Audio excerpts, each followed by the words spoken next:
You're listening to the Heart of Giving podcast with Art Taylor, powered by bbbgive.org.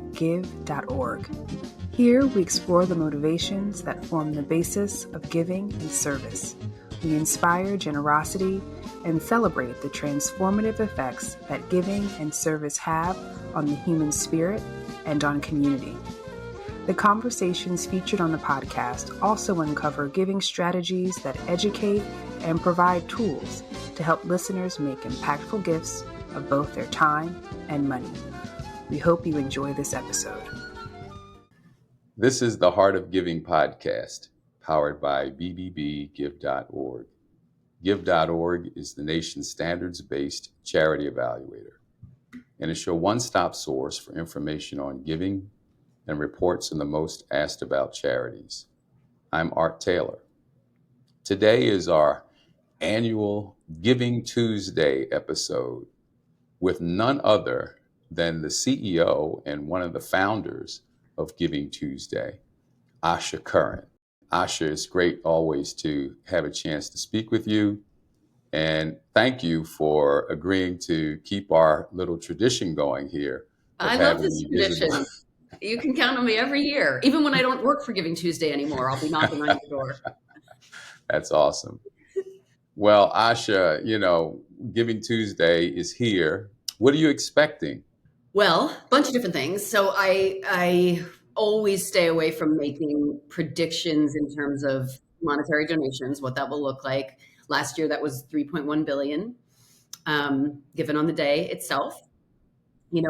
As you know well, giving trends are volatile, right? They're declining in a lot of ways. We see declining participation, but we do see really robust generosity behaviors in general, and a bit of a rebound of charitable giving this year. So it really is anybody's guess what happens today. And one thing we do know is that there is a real halo effect to Giving Tuesday, right? So we are working really hard via our Giving Tuesday data comments to try to figure out how we can measure the lift not only on the day itself, but on the days leading up to it and the days afterwards.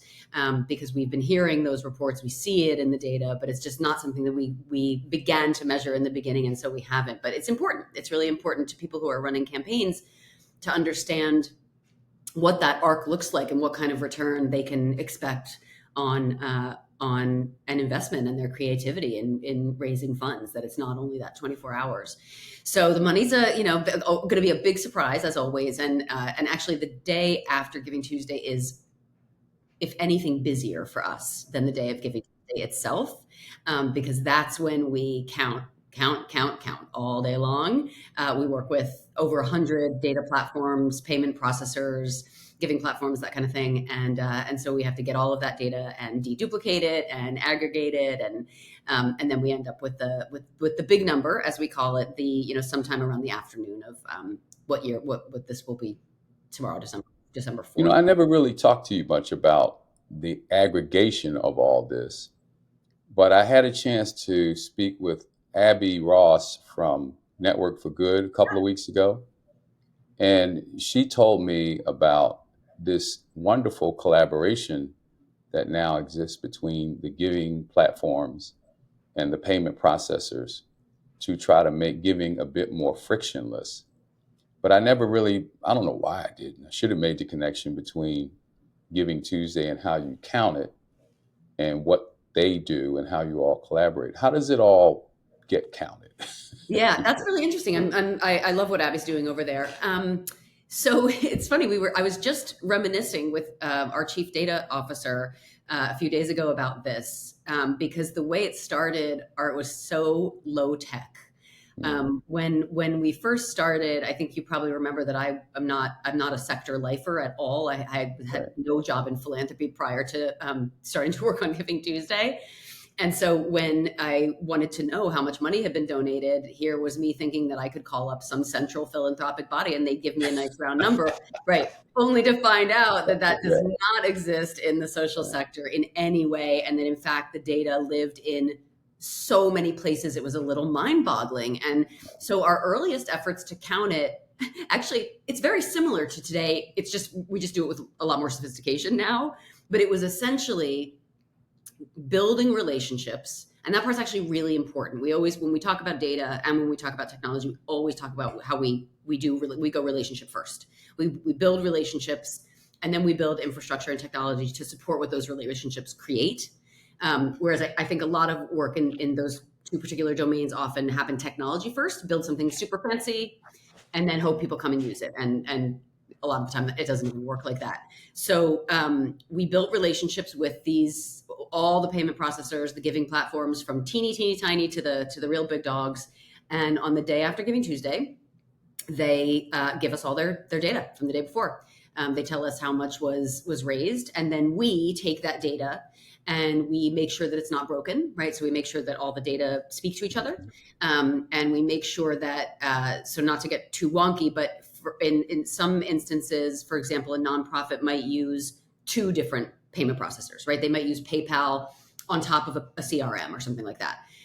So we make sure to deduplicate that. So we're never counting the same donation twice. And so that takes a lot of time as well. And then we aggregate it into one big number. So it's not even necessarily extremely difficult or complicated. It's just arduous. Information coming from a whole lot of different sources, different times of the day, us trying to chase down the number. Because it's more urgent to us than it is to anybody else, right? To have all that data. That's essentially how we count it. And the really interesting work began when we were just trying to understand what was happening on the day. That's all we were trying to understand. But it happened that when we started getting this data, we realized, it's for every day of the year. And it goes back years, right? And so if you take one platform or payment processor, it's interesting. You're going to find some interesting things. But if you take 100 and put them together, and all of the different clientele that represents, small nonprofits, big nonprofits, some specialize in colleges and universities, right? You're ending up with a really good big picture of what giving looks like on a particular day or in a particular year. And the cool thing about data is that you don't use it up, right? You can go back and remine it over and over and over again, probing with different questions. So getting to the big number is really fun and really interesting, but it's also really interesting what can be found out about our own generosity behaviors, right? Here in the States or elsewhere, just by looking at those trends.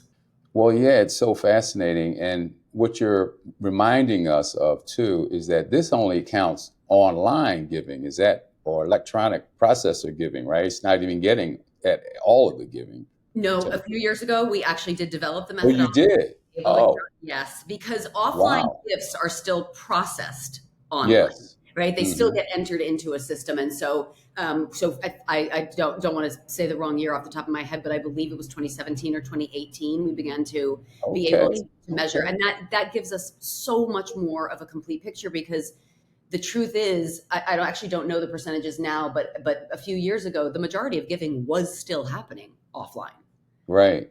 And I think that's probably changing by leaps and bounds every year. But I think even a few years ago, if you asked any random person how much of charitable giving was done online, they would probably say, in this day and age, a huge percentage, but not true. Plenty of it is done in old fashioned mailing of a check or handing in of a check or cash into a Salvation Army bucket or whatever.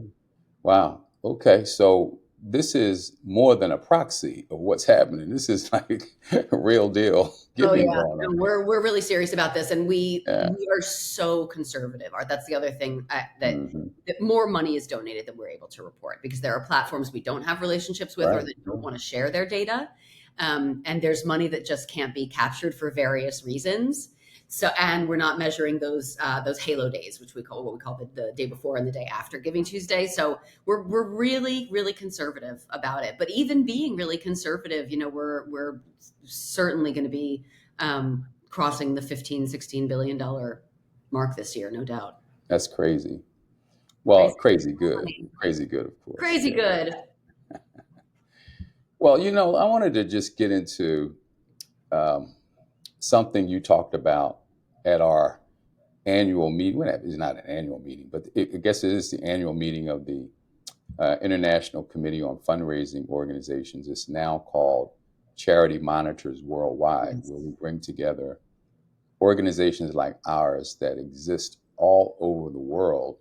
We come together every year for a meeting, and you were our keynote speaker. Yeah, thank you And again. I can't forget what you said during your amazing speech about how um, people who don't necessarily give to charities right away, in other words, their acts of generosity in any form, actually encourage them giving to real nonprofit organizations. Because, the work we were doing with generosity, the Generosity Commission, that Hmm. is, was primarily focused on the decline in giving to institutions, Correct. nonprofit organizations, which, Right. as you know, is a big deal. But the families that have decided, for whatever reason, that maybe this isn't for us to give to nonprofits, they are still generous. We're still trying to figure out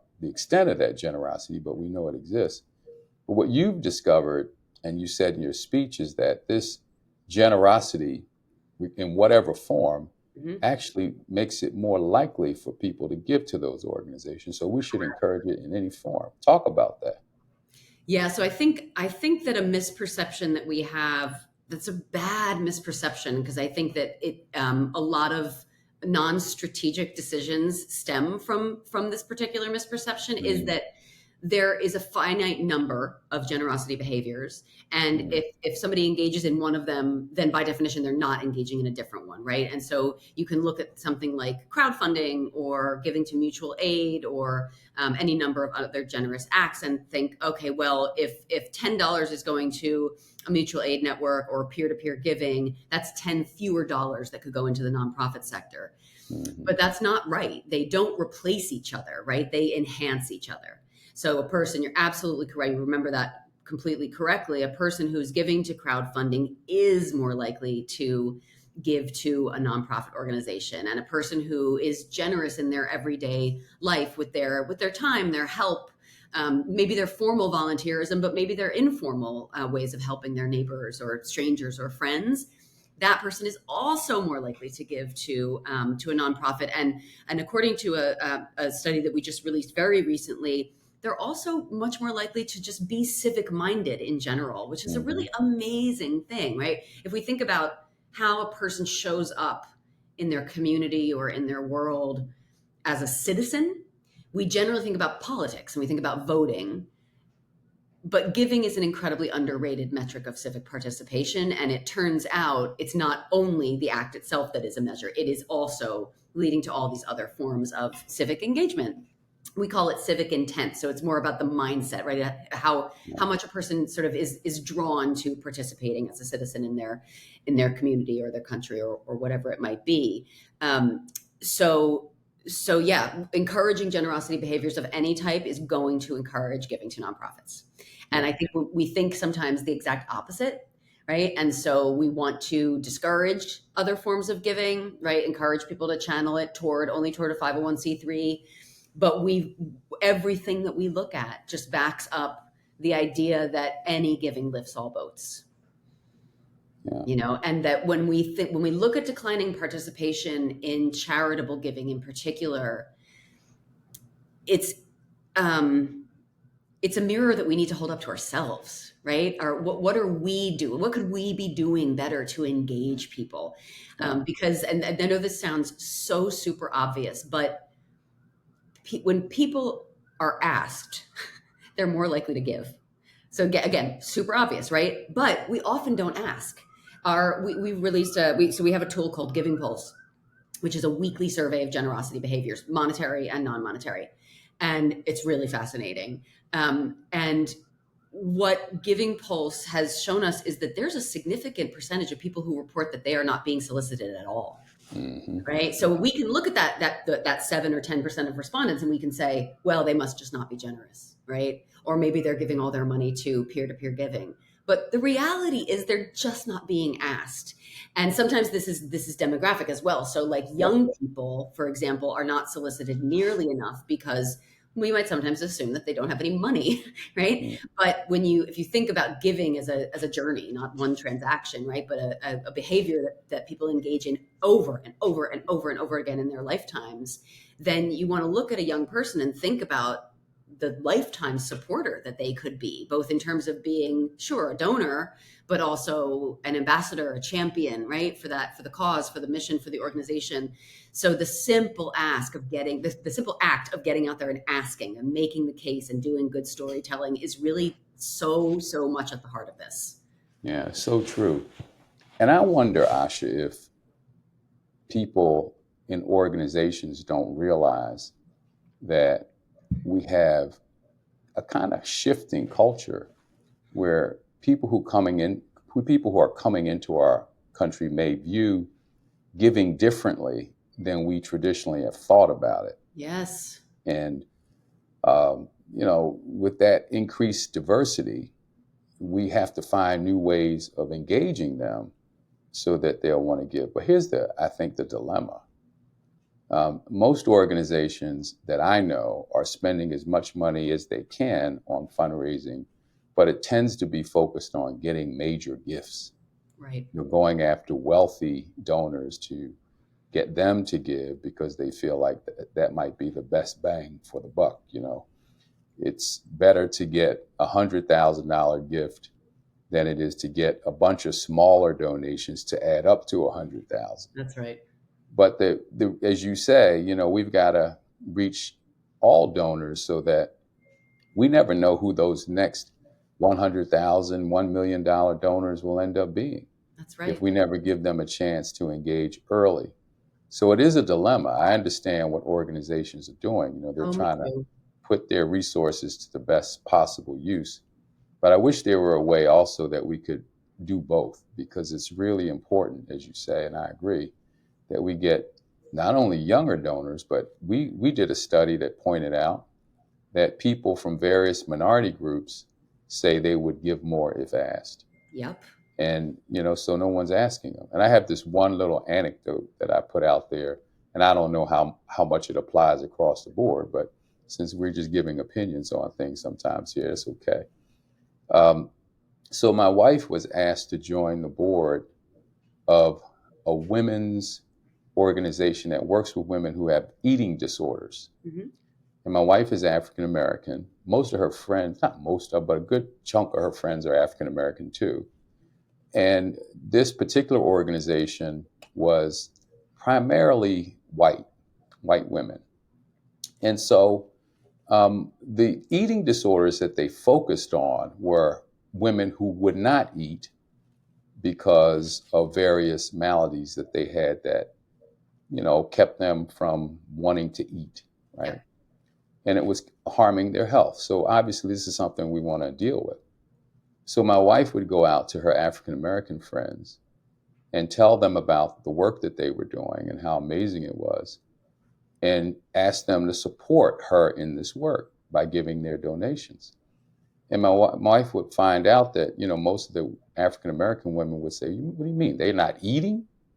We don't understand that, because in our world, eating is something that you will do, right? In fact, we might be eating too much.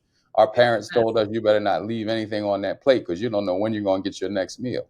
Right. So, right. It's that kind of thing. And so it was hard for her to convince them that this was an important thing to give to. And by the way, African American women have the same disorder too. I was just thinking that. Yeah, what the rate? Yeah, the rate's but certainly it's not nothing. you're not but some people aren't connecting with it. So there's two things, right? First is we got to help African American women know that yes, this is a problem that we have too. And secondly, maybe we should help them appreciate that eating disorders are eating disorders, whether you're eating too much, eating the wrong things, all of it could be harmful to you. And we got to figure out how to reach that group too with this particular challenge. So I think that the lesson for that organization was, wait a minute, we've got to message this differently so that we can get more people engaged. Well, it's also, I think another lesson from that story is how important a good board member is, right? Like what your wife was doing, exactly what a board member should be doing, and spreading the word about the cause. Sure. And it's another lesson. I don't know if any of her friends that she spoke to did end up contributing anything to the organization, but I bet they do, because that's the number one driver of giving is somebody asks within your social circle, right? Or within your social network. And actually that story, Art, is so great because people will often ask, what should I do on Giving Tuesday if I don't really have a cause that I care about? I'm not experienced in Yeah. donating to charities. I don't really know how to go about this. And I would often say, give to something that somebody you cares about. Right. So Mm. if I were friends with your Point. wife and I was somebody, I really want to make a donation on Giving Tuesday. I don't know anything. I'd be like, but my good friend serves on the board of this organization. She really cares about the mission. That's what I'm going to contribute to. Right.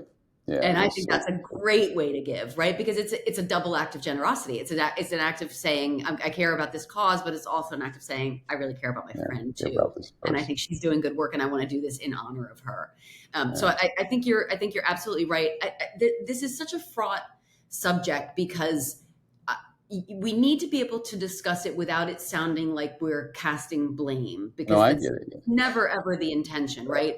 But I think it is really necessary for us as a sector to, just like any sector, like any community, any person, to take a cold hard look at ourselves, right, every once in a while and think, well, what could we be doing better?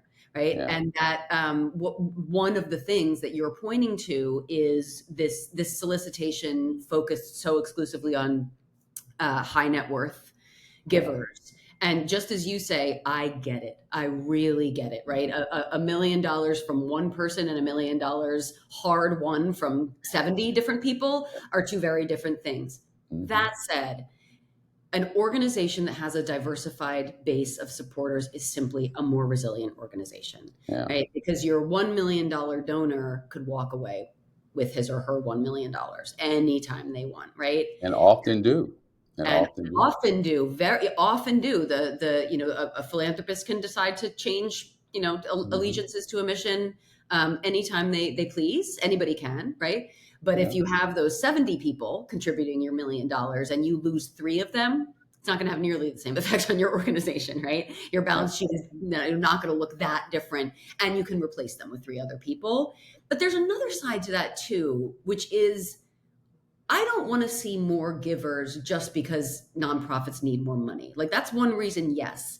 But I want to see the $1 million coming from that 70 people because it's good for them, right? Because giving is a great thing, because it's connected to happiness and health and better physical and emotional well-being, right? It is a powerful thing to be able to give and to feel that you've made a contribution. It's literally directly related to how happy a person is, right? So, and then, how much agency a person has. If you're a person who feels like your voice isn't heard that much, you're not in a position of a lot of power, you don't have a lot of capital. Like, this world is not great at making you feel like you're important or influential, right? Unless you have those things. But you do. We all have them, right? And the ability to contribute to something that we care about, somebody that we care about cares about, to the health of our community, like, that's power. That's the exercise of civic agency, and nothing is better than watching that happen, because I think it really transforms a person. So I like to think about this from the nonprofit perspective, certainly, but then also very, very much from the perspective of the giver. And the more people sort of internalize the message that giving is for the ultra wealthy, the more they're handing away that agency, right? They're actually like that's somebody's taking away that agency from them, their voice, saying what they want for their world and for their lives and the people they know. So that is another thing. And then I think the last aspect of this that I'll mention, although I think we could talk literally all day about this one question. Easily. I think funders need to take more responsibility for supporting the fundraising function within nonprofits. Amen. Right? I mean, that is incredibly important. Nonprofit organizations are simply not rewarded for investing in, for example, creating a small dollar donor program, right? Or creating a pool of ambassadors or champions that are not even giving money, right? But they're there, they're spreading the word, they're telling the stories, they're doing what they can. So I think that, institutional philanthropy and high net worth givers and everything really need to know that if they care about a nonprofit, a big part of that is setting that nonprofit up for success in fundraising, including experimenting and being creative. And when you experiment and you're creative, sometimes you're going to fail, right? And so nonprofits are so hamstrung by this fear of failure for very good reasons, that they don't prioritize that diversified base of supporters, that they can't prioritize a whole lot of creativity or experimentation. And just from a Giving Tuesday perspective, we've seen those things pay off to such an extreme degree over the years, right? The more creative a Giving Tuesday campaign, the more collaborative, the more coalition based, like the more money they make. So I think there's a whole lot of different sort of different things that have contributed to the situation we're in right now, and we got to fix them. So let me give you just a little ray of hope on that. Please. So for many years, the Wise Giving Alliance has had a standard. We go about evaluating charities in relation to standards to help donors make better giving decisions. Well, one of those 20 standards that we've used was focused on how much money a charity spends on fundraising. And we would measure that in terms of cost of dollars raised, right? And if an organization spent more than 35 cents to raise $1, they wouldn't meet our standard. And we didn't have very many organizations that failed to meet that. But theoretically, it can send a signal that somehow if you spend more money on fundraising, there's something wrong with you, or if you're not really maxing out on what you could spend, or you should try to spend less on fundraising, then you'll be a better organization and people will reward you for that. Well, the challenge, of course, is what we were talking about earlier, which is now it's harder to find people to give. People aren't giving as much. Our culture is shifting. And maybe organizations need to spend more to reach these emerging individuals in our culture, to reach out to them, to find ways to communicate with them. Just like my wife and that organization has to spend probably more money to reach new audiences as our country becomes more diverse.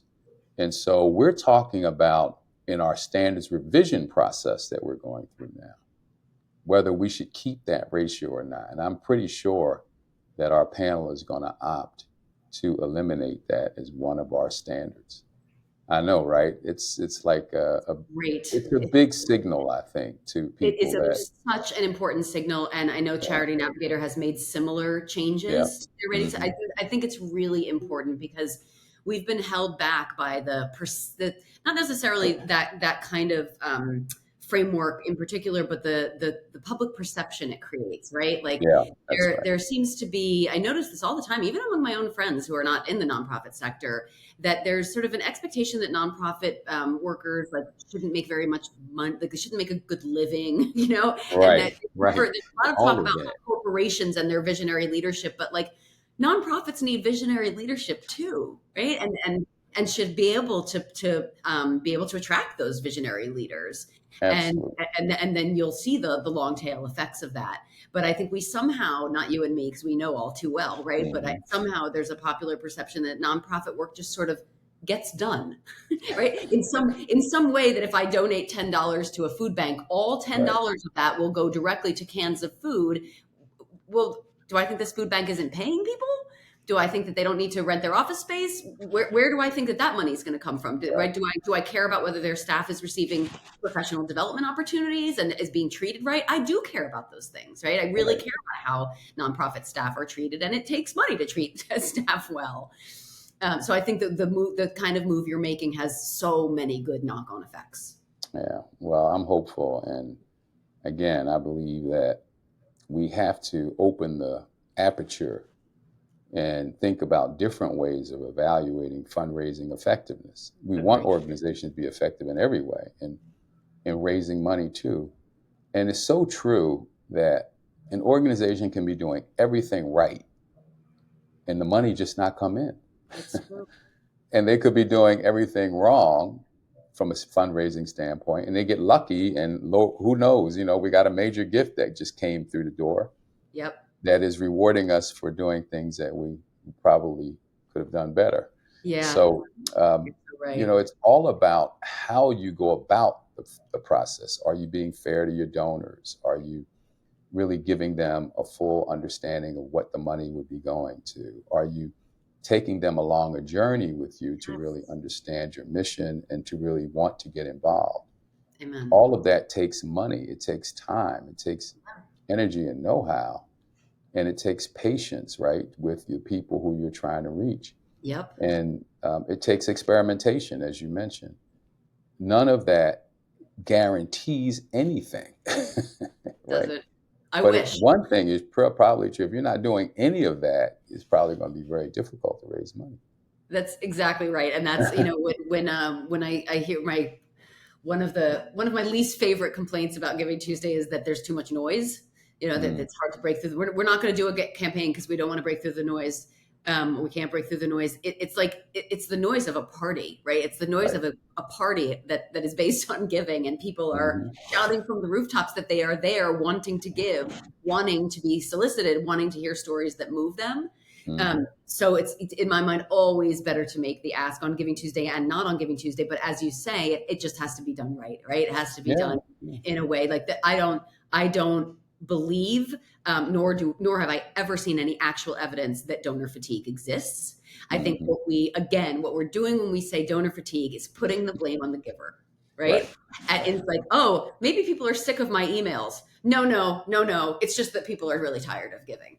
No, people are Yeah. never tired of giving, right? Just like they're never tired of loving or any other, lovely human value that finds expression in the world in really good ways. They might be tired of being approached in a specific way, but they're Yeah. not, Or they may just not have money this week. or That's they might not have any money. Exactly. if they don't have any money, they can't. But you're right. And I just think that sometimes we come up with these expressions because we can't explain it any other way, right? Yeah, but yes, yes, and I think in the way of, and I think every sector suffers from this. If Hmm. we repeat something often enough, it becomes entrenched conventional wisdom, and might have been true at one point in Right. time, and then things become more or less true over time. Things evolve, right? And Yeah. we are, but what happens when we fall into that mindset is that we feel that we're in a place of scarcity instead of Yeah. abundance. And if we act out of scarcity mindset, then that's what we're putting out into the world, Yeah. right? And if we act in abundance mindset, that's what we're putting out into the world. And plenty of people can't donate monetarily to a charity, but if they, for example, are loving the email, right, loving the message in it, they're going to forward it to friends. They might post on social Hmm. media. Boy, if I had $1,000, I would donate it to this organization today, right? Like that, and that's Yeah. that they're advertising for you right there. Right? Awareness. Or there's other ways that they can become involved, and then who knows? Maybe they're a gajillionaire later in life, and you'll be really, really glad you engaged them in Yeah. those early days. So we're probably at time, but I wanted to let you have a chance to explain to people that Giving Tuesday is just a celebration of giving and what you all do all year long. And maybe people don't even quite understand that Giving Tuesday is more than a slogan. It's an actual organization that does work throughout the year to help us be better givers and to understand the pulse, I guess, of people who are being philanthropic, large and small. So talk about that, Asha, if you don't mind. Yeah. Oh God, no, far, far from it that I mind. Yeah. So we talk about Giving Tuesday as the day, as being like a wedding anniversary, right? It's a day of celebration. We come together, we celebrate, but what we're celebrating is something that we pay attention to all year round. And I actually feel like it's really cool to work for an organization that has a big global party. Like that's just an amazing thing to have. What other organization has that, right? And the day is really special, and it catalyzes billions of dollars in donations, and that's genuinely so rewarding to see. I mean, it makes me Hmm. so happy every year to see that happen. But the day after Giving Tuesday, right, tomorrow, the next day, I mean, we let people rest a little bit, yes. Then we get right back to work. We Don't have burn them out. Yeah, no, yeah, we're all pretty tired the week after that, I'll tell you. We have 105 countries that have formal Giving Tuesday movements with leadership. And that number is very likely to grow. More than well over half of our countries are in the global south. So we have an incredible, incredible pluralistic community of people who are very different from one another, even in terms of the place that they occupy in the social sector in their respective countries. But they share a really important mission, which is that they believe that nothing in this world is going to get better without more generosity. Now, that's not at odds with our saying we believe generosity is abundant. We do believe generosity is abundant, but you need structures, rituals, frameworks to bring out, to manifest human values, right? And we see this all the time. We have holidays and and so forth to celebrate our loved ones, and all kinds of other things, religious holidays to celebrate, I assume, like a faith that we might have all year round. Mm-hmm. And giving is no different. One of our board members, Gretchen Rubin, is a happiness scholar, and she talks about, she sort of talks a lot about really trying to build habits that are going to cultivate your sense of well-being. And that kind of structure is really, really helpful to people, right? To cultivate specific habits, getting outside, meditating, journaling, whatever it might happen to be, habits around eating or drinking, whatever. And giving is just very much the same way. So all of these people are really devoted to the idea that, whether we're talking about justice, whether we're talking about climate change, whether we're talking about peace building, generosity has to be the foundation for that. It just has to. And supporting a healthy civil society is important in every country, and in a lot of peril in a lot of countries, more and more all the time. So this network, having each other they support each other, they share ideas. It's just an incredibly wonderful community of people. And so that's who we really serve all year round. We work with them to grow generosity by all kinds of means. And monetary generosity, non-monetary generosity, I would say under the broad umbrella of basic community building. A lot of our leaders are doing volunteer activations pretty much every week of the year, right? To them, Giving Tuesday is, again, like that day of celebration, but they're right back to it the following week. There's the needs are still there, right? The work is still there to be done. You and I were discussing religion before, and I think in a world where religiosity is declining, we really need those other rituals to come into our lives to make us feel connected to other people. Like, my favorite thing about Giving Tuesday is seeing people come together, feeling connected to one another, like feeling from the very beginning. People would say, it's really special to feel like I'm part of something bigger than myself. And that's, non-Giving Tuesday specific. We all want to feel that. That's like a basic need that humans have. It is. So that's what we do. Yeah. All year round. We really work on generosity, what we call the enabling environment for generosity. So that could mean culturally, it could mean traditions, it could mean working with youth, it can mean infrastructure, it can mean data, technology. There's a whole bunch of boxes that need to be ticked to have a generous, thriving community. So we say, yes, every human being is born generous. And what we want is every person to have the ability to live their most generous life. Right? To embody their generosity in the way that is going to be best for them and the people around them. Well, you hit on some things that I probably don't have enough time to get into, but my friends at the Institute for the Future say that we're going through an uncanny valley over the next 10 years. And, we can look at the world as technologically able to bring us more R2D2s. These are people that we love and they support us and they help us. Or they can bring us Chuckies. Chucky, the horror character who we're afraid of and who's really uncanny. And we're trying to figure out what we're going to be, when we get through this uncanny valley where we're passing the Chuckies and the R2D2s.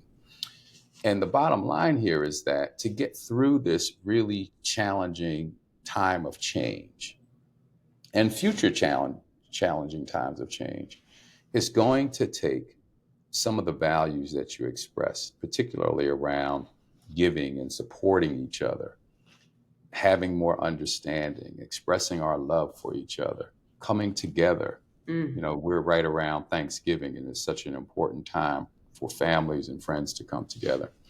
And what's interesting, Asha, is that there's some work I understand being done that shows younger people heading back to various forms of religious service because they're looking for a certain degree of certainty and ritual. Yes. I'm sure they are. It's the ritual that gives a person a certain amount of fulfillment. And we need that, especially when everything around us seems so uncertain and changing and without stable base, right? Yeah. And so we have that. And maybe that will also be able to drive these Giving Tuesday numbers in future years and those gifts in every other year so that we can truly support each other the way we need to make the most out of our lives. Oh, I love that, Art. That's Yeah. really beautiful. That makes me happy that young people are doing it, and maybe they'll go back to religion and cure some of the old ills that Yeah, might some of have the been things that we responsible for didn't like about it right, too. right, right, for people drifting in the Yeah, first place. I think. Look, at the heart of it, we all need other people, right? Like yeah, again, a super obvious thing to say, but we really need community, and we really need communities that care for each yes, other. And I know personally so many people who feel that they've lost community. yeah, You know that they just don't feel that they just don't feel that they have it anymore, and it's like a deep source of sadness. yeah, So I think whatever we can build community around, whether it's a return to religion or whether it's something else that comes into our yeah, right. lives, right, that pulls us together, so much the better. It's our only hope, really. Not to be Yeah. dramatic about it, but I don't want a world full of Chuckies, right? I want a world You full don't want a world full of of Chuck. community care. And so I think it's urgent. I mean, it seems to me to be becoming more urgent every year. And from my perspective, just nothing is going to be that glue between people like generosity can be. Well, Asha, I can't thank you enough for doing I think it's probably the third annual Asha Curran Giving Tuesday I love it. show on the Heart of Giving podcast. And That's how I know it's Giving Tuesday. I'm looking at art. and also personally, let me just thank you for all you do and your leadership in this work and in our sector. And you've become a real force and someone for us to all pay attention to. And it's beautiful to see. It's beautiful to see that we're leaning on people in our sector who care so much and who want to see us all thrive in the way that you do. So just wanted to put that out there for you and for Art, thank everybody you. to know. That's really so lovely, and I hope you know the admiration is so mutual. We all are. We're all in this boat together, huh? All right. Well, listen, to everyone who may be listening for the first time, this is the Heart of Giving podcast. It's a weekly show. We come out with a new episode every Tuesday, and I hope you'll subscribe. And if you want to support the podcast, you can do that by going to give.org, and we will put that donation to great use, I assure you. Maybe as Thank a you Giving for Tuesday listening. gift. Maybe a Giving Tuesday gift. Thank you for listening, and we'll see you back here next week. You've just listened to the Heart of Giving podcast with Art Taylor. Be sure to tune in next time for a brand new episode. To listen to our other interviews, visit heartgiving.podbean.com. That's heartgiving.podbean.com. Subscribe to our show on major podcast platforms. The thoughts and opinions expressed on this podcast are the views and opinions of the guests, not those of the BBB Wise Giving Alliance or program affiliates. This podcast is for information and educational purposes only and is copyrighted with all rights reserved. This podcast is protected by Podbean's terms of service.